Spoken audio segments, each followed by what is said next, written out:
les autres. Oh, oh, oh, oh, oh, dans l'amour de Dieu.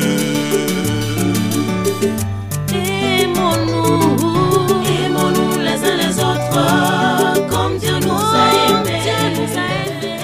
Chères auditrices, chers auditeurs de Radio Maria, soyez les bienvenus à votre émission Droit et Devoir, une émission préparée et présentée par votre humble serviteur Jean-Pierre Massamba, et je suis toujours heureux de vous retrouver pour partager avec vous sur des thèmes et sur l'actualité juridique et judiciaire. Que par l'intercession de la Vierge Marie, marraine de Radio Maria, le Seigneur bénisse ce moment de partage que je vais avoir avec vous. Je vous souhaite donc de bonnes conditions d'écoute. Malheur à toi qui ne m'as pas reconnu à travers ton frère qui mourait de faim. Malheur à toi qui ne m'as pas reconnu à travers ton frère qui n'avait pas d'amis, matière d'amour.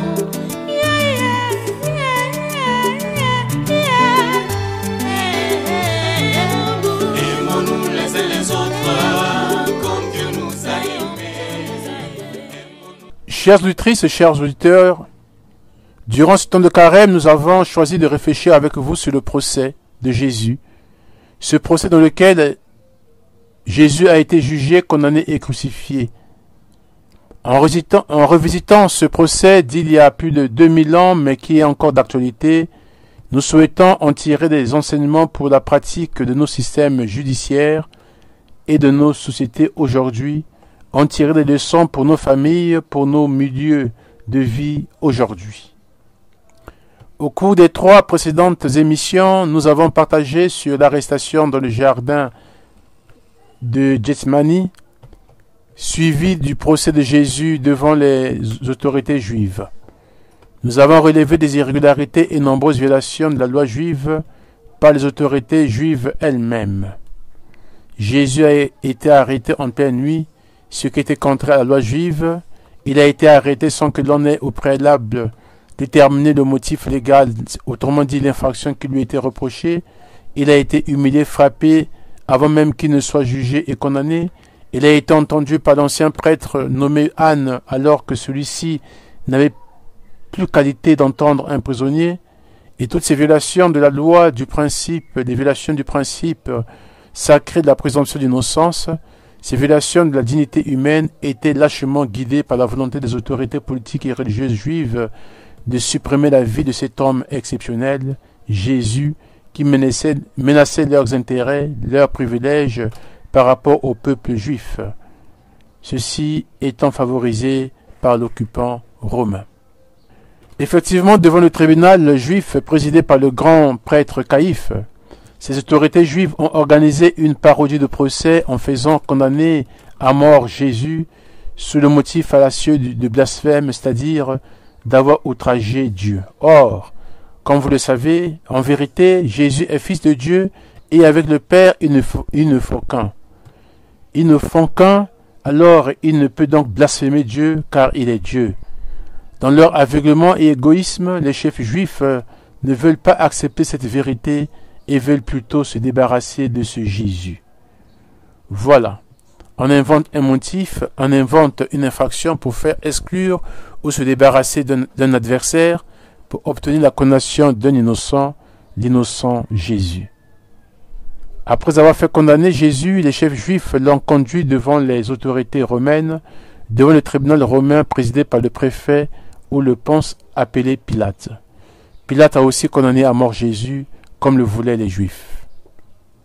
Ce soir, notre partage va donc porter sur le procès de notre Seigneur Jésus devant les autorités romaines, notamment devant le préfet Pilate. Vous n'aurez pas compris lorsque viendra mon heure. Vous n'aurez pas compris grand-chose à ma chanson. Vous n'aurez pas compris, mais il faut que je meure pour qu'à votre folie soit donné le pardon. Vous n'aurez pas compris, vous fermerez vos portes, vous fermerez vos cœurs au soleil de l'amour, et vous vous en irez, lamentable Corinthe. Chers auditrices, chers auditeurs, rappelons-nous qu'au temps de Jésus, la Palestine ou Israël était sous occupation et sous domination des Romains. Les autorités juives étaient soumises aux autorités romaines qui ne leur accordaient que quelques privilèges. Par exemple, ces autorités juives avaient le pouvoir de juger et de condamner les Juifs selon la loi juive appelée la Torah. C'est ainsi que les autorités juives ont jugé et condamné à mort Jésus. Mais cette juridiction juive n'avait pas le droit ou la compétence d'ordonner l'exécution de cette peine de mort. L'exécution d'une peine de mort était la compétence de l'autorité romaine représentée par le préfet romain. Il est encore tôt le matin quand Jésus est amené au palais du préfet romain, Pilate qui séjournait à Jérusalem. Le procès devant les autorités juives s'était déroulé selon la loi juive. Ce procès devant les autorités romaines va se dérouler selon la loi romaine. Et nous savons que le système juridique romain comprenait une procédure judiciaire pénale se déroulant en plusieurs phases qui offraient des garanties de justice et d'équité. Les Juifs qui amènent Jésus ne veulent pas entrer dans le palais du préfet Pilate, car le préfet Pilate est un Romain, et ils pensent qu'être en contact avec un non-juif les rendrait impurs. S'ils devenaient impurs, ils ne pourraient donc pas manger le repas de Pâques qui aura lieu le lendemain. Comme les autorités juives ne rentrent pas dans le palais, le préfet romain, Pilate, sort donc de la cour au prétoire de son palais et demande aux autorités et à la foule juive le motif d'accusation porté contre Jésus. De quoi accusez-vous cet homme? Irrités parce qu'ils veulent recevoir l'approbation immédiate du préfet romain, les Juifs répondent de manière impertinente. Si cet homme n'était pas un malfaiteur, nous ne te l'aurions pas livré. Ainsi, Jésus est présenté comme un simple malfaiteur. L'on peut se poser la question de savoir pourquoi les chefs juifs ne disent pas à Pilate qu'ils ont condamné Jésus pour blasphème. Eh bien, c'est que l'infraction de blasphème constitue une violation de la loi religieuse juive et c'est la compétence du tribunal juif. Or, ces autorités juives n'ont pas qualité de faire exécuter un jugement de condamnation à mort. En plus, s'ils tuent Jésus pendant la Pâque, ils risquent de provoquer une vague de protestation du peuple. Par contre, les Romains sont en droit d'exécuter des individus coupables de crimes contre l'État. Donc, en tentant de persuader Pilate de condamner Jésus à mort pour cette raison de malfaiteur, ils espèrent être ainsi dégagés de toute responsabilité aux yeux du peuple. Mais, malheureusement pour eux, Pilate n'est pas juif et se déclare incompétent pour traiter d'un tel cas de malfaiteur qui relève aussi de la juridiction de la compétence de la loi juive. Sur quoi, et pensant peut-être aussi que ces chefs juifs essaient de le manipuler, Pilate leur dit « Prenez-le vous-même et jugez-le d'après votre loi. » Les Juifs expliquent « Nous n'avons pas le droit de mettre quelqu'un à mort. » Les autorités juives révèlent ainsi ce qu'ils veulent vraiment, que Jésus soit mis à mort. Et Pilate comprend que ces autorités juives ont déjà une décision de faire mourir Jésus. Mais avec cette réponse cinglote de Pilate qui dit « Prenez-le vous-même et jugez-le d'après votre loi », de manière maligne, les autorités juives et détracteurs de Jésus inventent d'autres motifs d'accusation. Ils n'accusent plus Jésus de malfaiteur, mais accusent Jésus sous trois motifs ou infractions suivantes. Première infraction, trouble à l'ordre public et plus précisément atteinte à la sûreté de l'État. Nous avons trouvé cet homme en train de bouleverser notre nation. Deuxième infraction, Jésus est aussi accusé d'une deuxième infraction, celle de rébellion contre les ordres des autorités romaines. Nous avons trouvé cet homme en train d'interdire de payer les impôts à César. Et troisième infraction ou accusation, celle de se déclarer le Christ, le roi, et donc de défier l'autorité de l'empereur romain, car il n'y a que l'empereur qui peut être considéré de roi. Nous avons trouvé cet homme en train de dire qu'il est lui-même Christ, c'est-à-dire le Messie, le roi. Les Juifs n'ont pas réussi, voyez-vous, à convaincre Pilate à mettre à mort Jésus pour crime contre l'État. Et ils espèrent y parvenir avec une raison religieuse. Et maintenant, ils se rabattent sur l'accusation de blasphème lancée contre Jésus devant leur tribunal juif. Nous avons une loi, et d'après cette loi, il doit être mis à mort puisqu'il s'est fait fils de Dieu. Cette accusation est nouvelle pour Pilate. Les Juifs rentrent en fait en conflit avec eux-mêmes, comme cela arrive souvent lorsque l'on complote pour faire ce qui est mal. Et souvenons-nous que dans Jean, chapitre 18, verset 31, les autorités juives avaient déjà déclaré ce qui suit. D'après notre loi, on ne peut pas le mettre à mort. Et, curieusement maintenant, dans Jean, chapitre 19, verset 7, s'adressant à Pilate, ces mêmes autorités crient. D'après notre loi, il doit être mis à mort, puisqu'il s'est institué fils de Dieu. Donc, c'est toi qui dois le faire, en quelque sorte, c'est toi qui dois le faire mettre à mort. C'est un peu comme si les Juifs disaient à Pilate, d'après la loi, Jésus doit être mis à mort, mais les Juifs n'ont pas le pouvoir de mettre à mort, et donc tu dois, toi, Pilate, nous avons besoin de ta collaboration, tu dois le mettre à mort. Nous collaborons à ton pouvoir. On comprend alors la frayeur, la peur de Pilate, qui, en tant que représentant de l'empereur de Rome, a de quoi s'inquiéter en entendant dire que Jésus prétend être roi. En plus, le prophète Pilate voit sa position de préfet mise à mal par l'invocation par les Juifs de leur propre loi, et qu'il est demandé à lui, Pilate, de faire condamner Jésus pour s'être proclamé roi. Comment dès lors échapper à la condamnation de l'innocent Jésus tout en préservant l'ordre public? Là, il s'agit de tout un dilemme.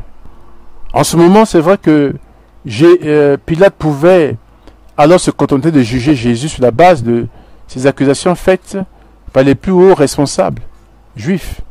Il pouvait se dire que la vie d'un agitateur dénoncé par ses concitoyens ne valait rien, et en conséquence, il aurait pu acquiescer immédiatement au vœu des représentants juifs d'appliquer mécaniquement la loi et leur livrer Jésus. Mais Pilate a des incertitudes et une préoccupation morale, voire éthique. Et respecter l'éthique, respecter l'équité entre un accusateur puissant et un accusé abandonné de tous. Il y a visiblement deux positions éthiques qui s'affrontent autour de Jésus. La position de Pilate, qui vient du plus profond de l'humain, ne pas tuer un innocent, et la position des chefs juifs qui invoquent une loi. Et oui, mes chers frères et sœurs, chacun de nous peut être confronté à un tel dilemme, où au moment de prendre une décision pour soi-même, ou pour le groupe, la communauté, la vie des autres, notre conscience est comme tiraillée entre deux forces, entre le pouvoir du mal et le pouvoir au service du bien. De quel côté nous plaçons-nous en vérité? Alors, des trois accusations formulées contre Jésus, Pilate néglige les deux premières, notamment les infractions ou accusations de trouble à l'ordre public et celles de refus de payer l'impôt, qui sont pourtant des accusations des plus simples à juger.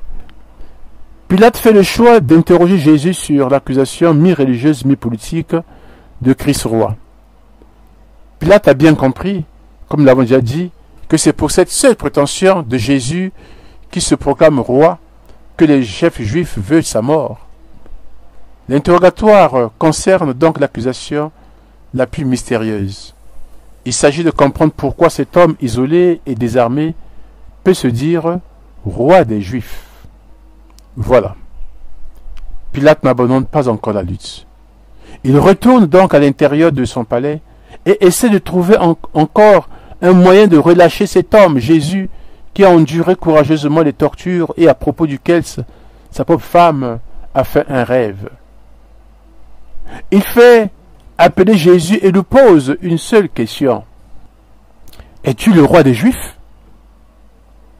En d'autres termes, as-tu violé la loi romaine en te proclamant roi en opposition avec l'empereur César? Voyez-vous, s'opposer à un empereur, s'opposer à César l'empereur, c'est un risque. Jésus n'évite pas et ne répond pas non plus à cette question.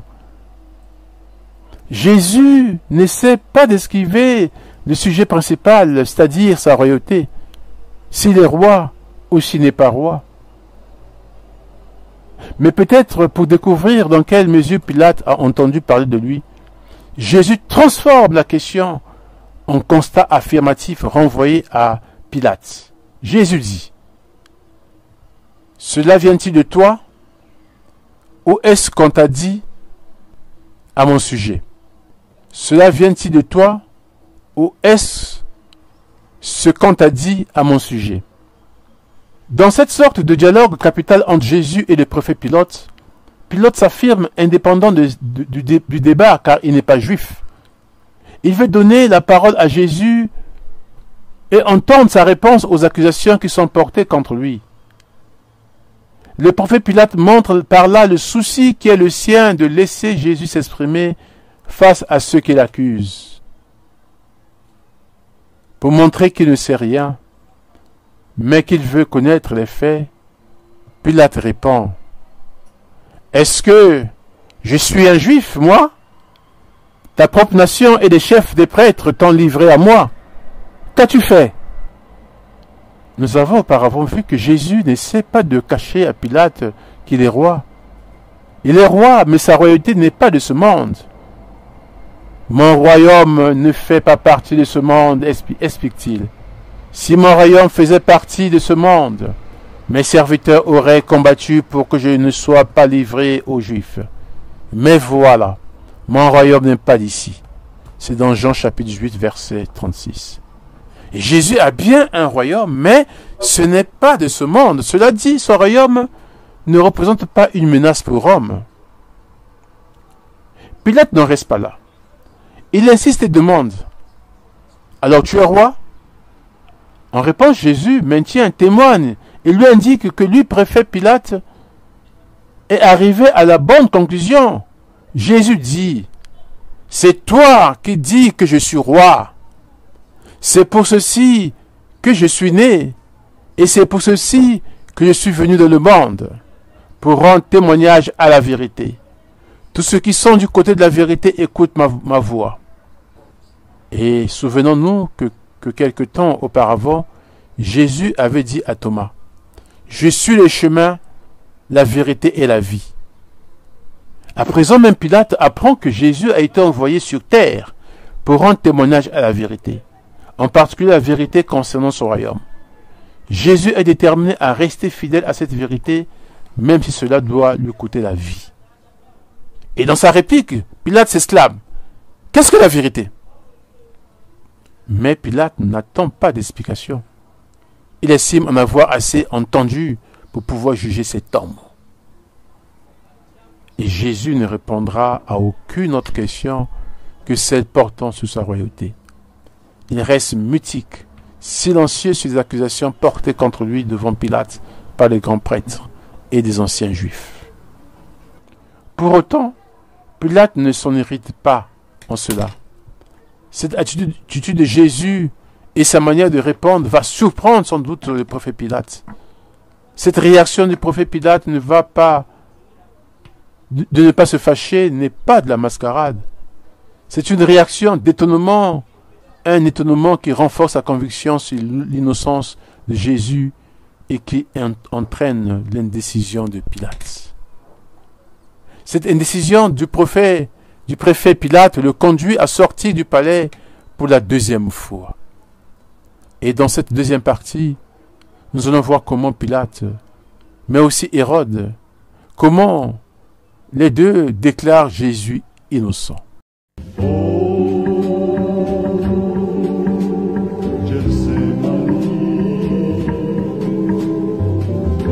La lune danse dans les arbres.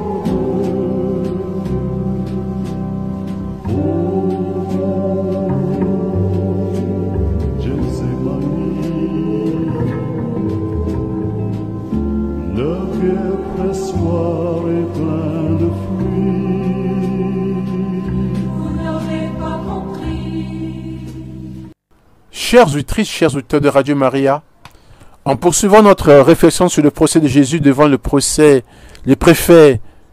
Pilate, ayant en mémoire que dans ce procès, le préfet Pilate se trouve dans une attitude d'indécision, une indécision qui le place devant un dilemme embarrassant, à savoir, il est partagé entre sa conviction de l'innocence de Jésus et son devoir de faire respecter l'ordre public.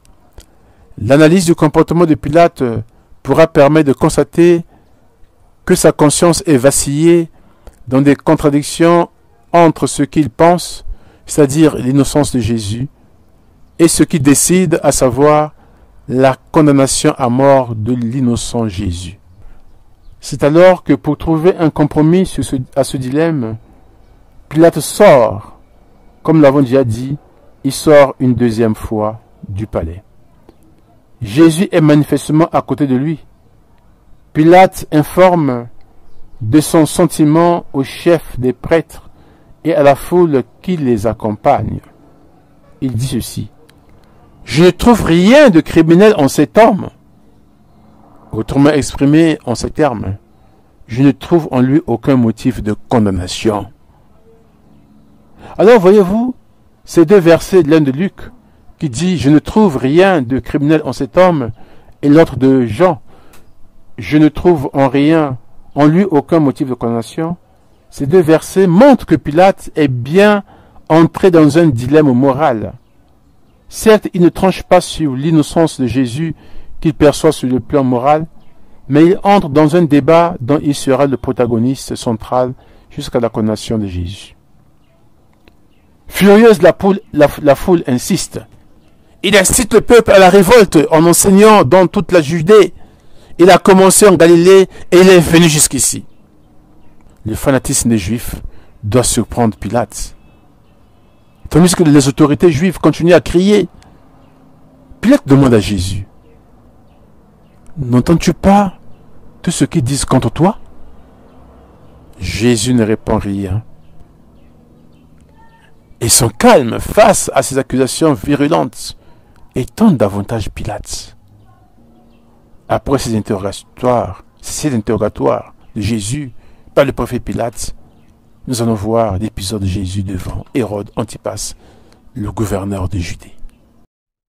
Chers auditrices, chers auditeurs, souvenons-nous qu'à l'époque de Jésus, le territoire de la Palestine ou Israël était sous domination romaine.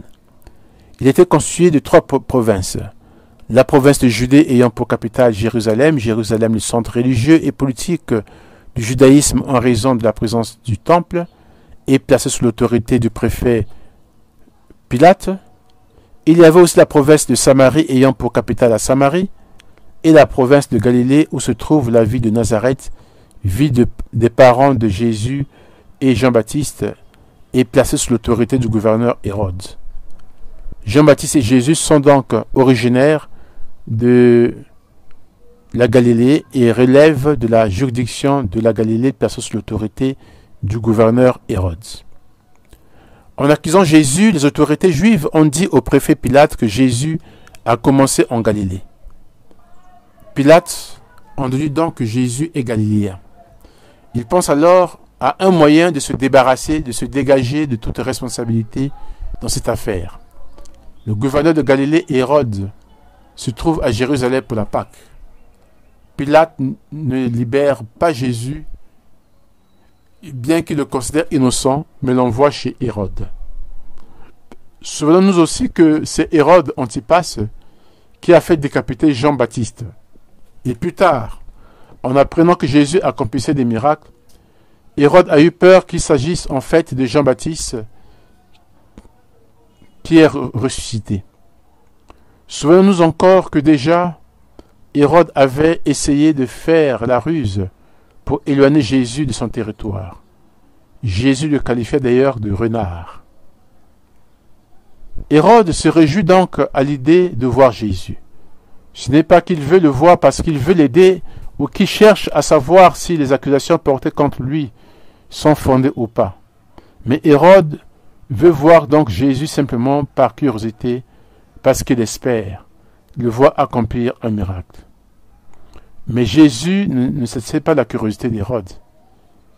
Il n'accepte même pas de répondre à ces questions. Déçu, Hérode et ses soldats traitent Jésus avec mépris. Il l'habille d'un vêtement magnifique et se moque de lui. Néanmoins, Hérode, lui non plus, ne veut pas endosser la responsabilité politique ou juridique de la mort de Jésus. Hérode renvoie Jésus à Pilate.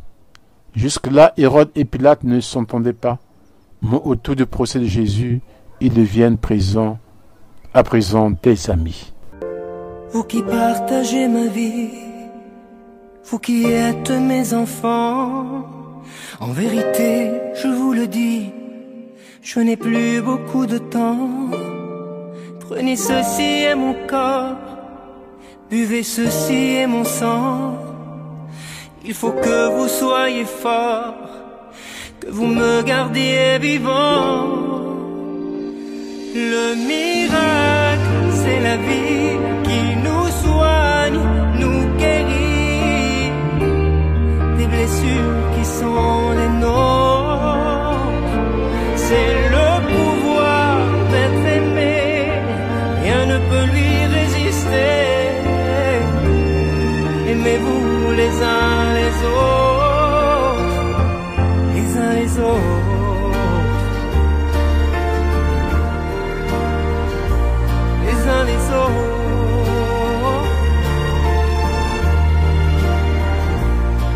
Qui de nous va te trahir? Qui de nous te reniera? Pour toi je pourrais mourir. Nous nous abandonnons à toi. Toi qui parles de ta mort, c'est ta vie qui parlera. Vous qui me croyez encore, non, ne perdez pas la foi.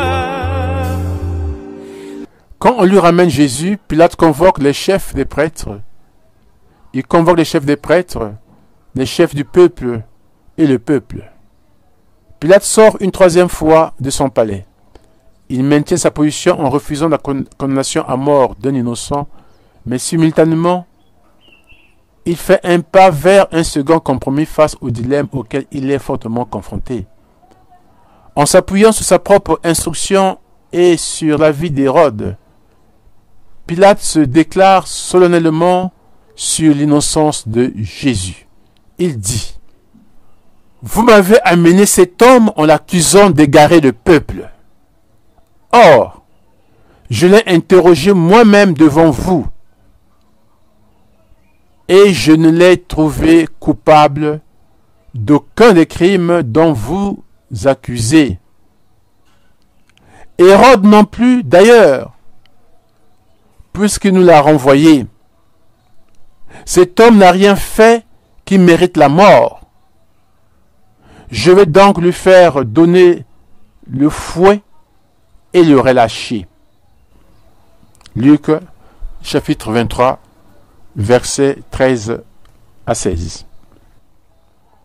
Par ce châtiment corporel, le prophète Pilate espère montrer aux grands prêtres et à la foule une figure lamentable de Jésus, une figure d'un être réduit à néant. Il veut leur manifester combien l'idée même d'un roi des Juifs ainsi défiguré et réduit à néant est absurde à ses yeux. Et alors, par cette stratégie, il espère calmer l'agitation de la foule manipulée. Donc, Pilate arrive à la conclusion que Jésus est innocent et il sait qu'il devrait relâcher cet innocent. tout aurait été résolu si les autorités de la foule avaient acquiescé à l'opinion de Pilate de faire fouetter Jésus et de le libérer. Mais comment faire pour y parvenir? Puisque lui, le préfet, se heurte à une vive réaction des autorités et du peuple manipulé qui veulent la mort de Jésus, et lui, le préfet, il doit éviter qu'il y ait trouble à l'ordre public s'il relâchait Jésus. Ah, la manipulation des foules, la manipulation des consciences. Parfois les petits sont entraînés dans des actes dont seuls les principaux antagonistes, les principaux auteurs connaissent le véritable objet. Le reste des raisons ou motifs évoqués n'étant que prétextes qui ne sont pas connus par la foule manipulée. C'est pourquoi, mes chers frères et sœurs, restons fidèles à choisir ce qui est bien pour soi et pour les autres, afin de ne pas être manipulés. Ceci dit, revenons donc à Pilate qui fait fouetter Jésus. Pilate pensait-il satisfaire la haine des Juifs en livrant Jésus à de tels outrages? On peut le supposer, mais l'essai n'aboutit pas. Alors, dans le but d'épargner Jésus tout en garantissant l'ordre public, le prophète Pilate essaie autre chose. À chaque fête, celui-ci avait coutume de relâcher un prisonnier, celui que la foule demandait. Il y avait alors un prisonnier bien connu nommé Barabbas. Les foules s'étant donc rassemblées, Pilate leur dit: « Qui voulez-vous que je vous relâche? Barabbas ou Jésus appelé le Christ ?» Il savait en effet que c'était par jalousie qu'on avait livré Jésus.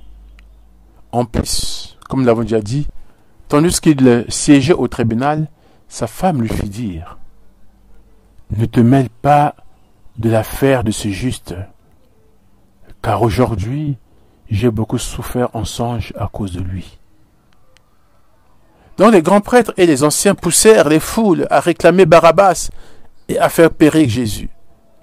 Le préfet reprit: « Lequel des deux voulez-vous que je vous relâche ?»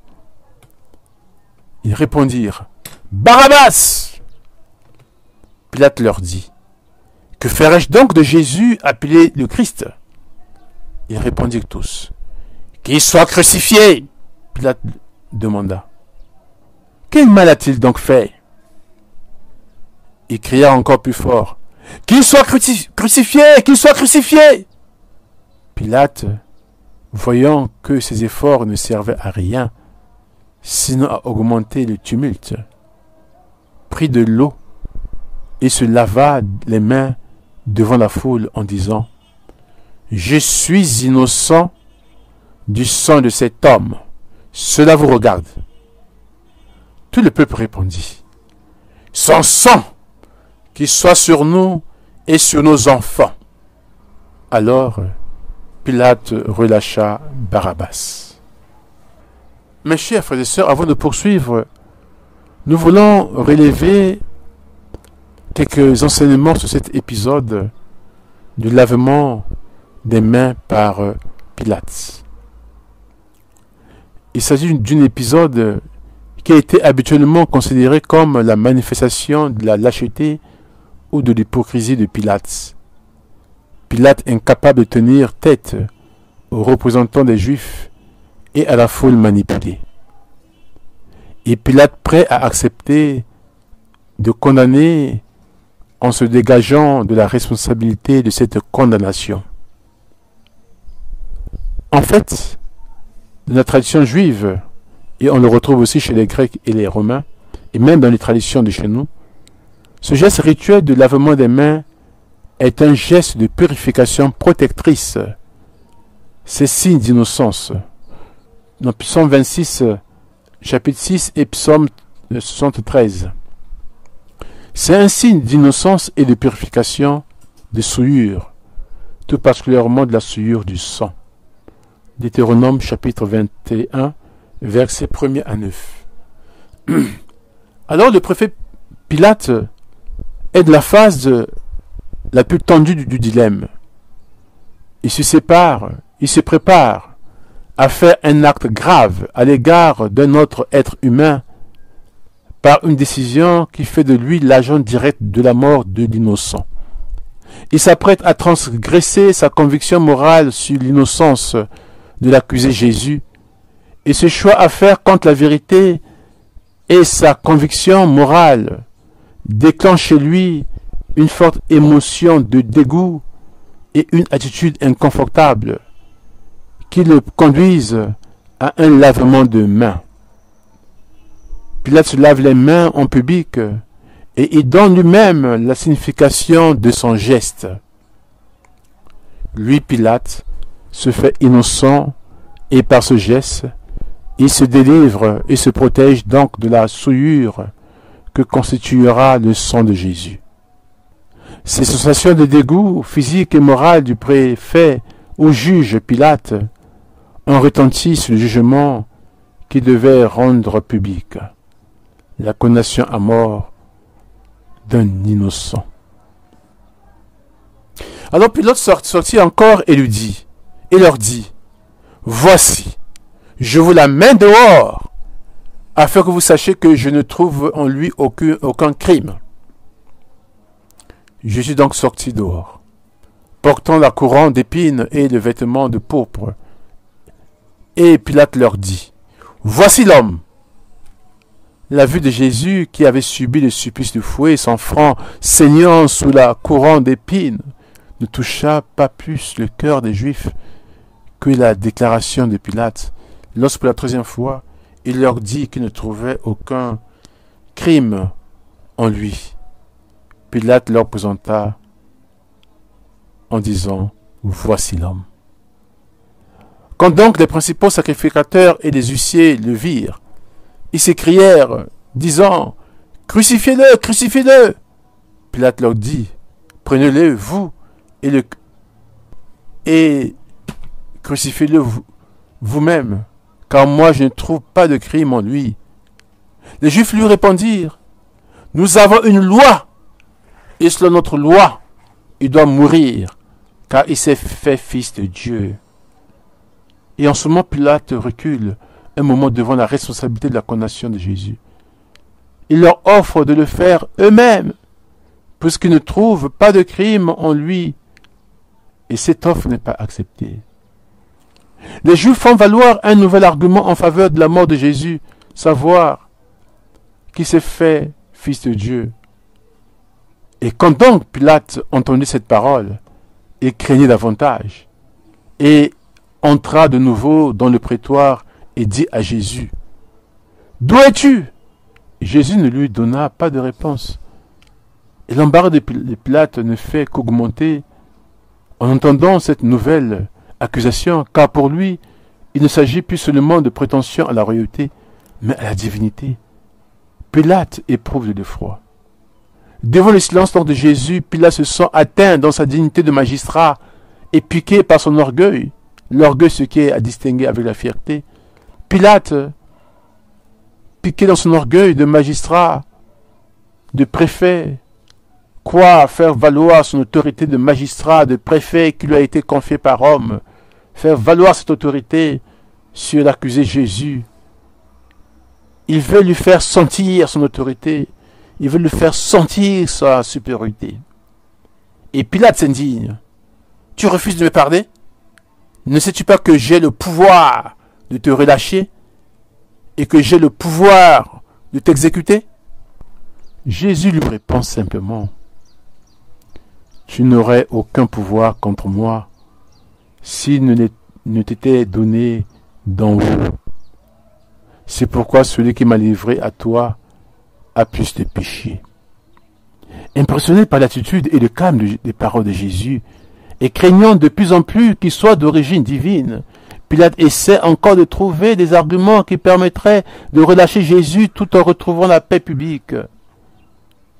Mais dès que les Juifs s'en aperçoivent, ils avancent un argument qui devait agir sûrement sur le représentant de César.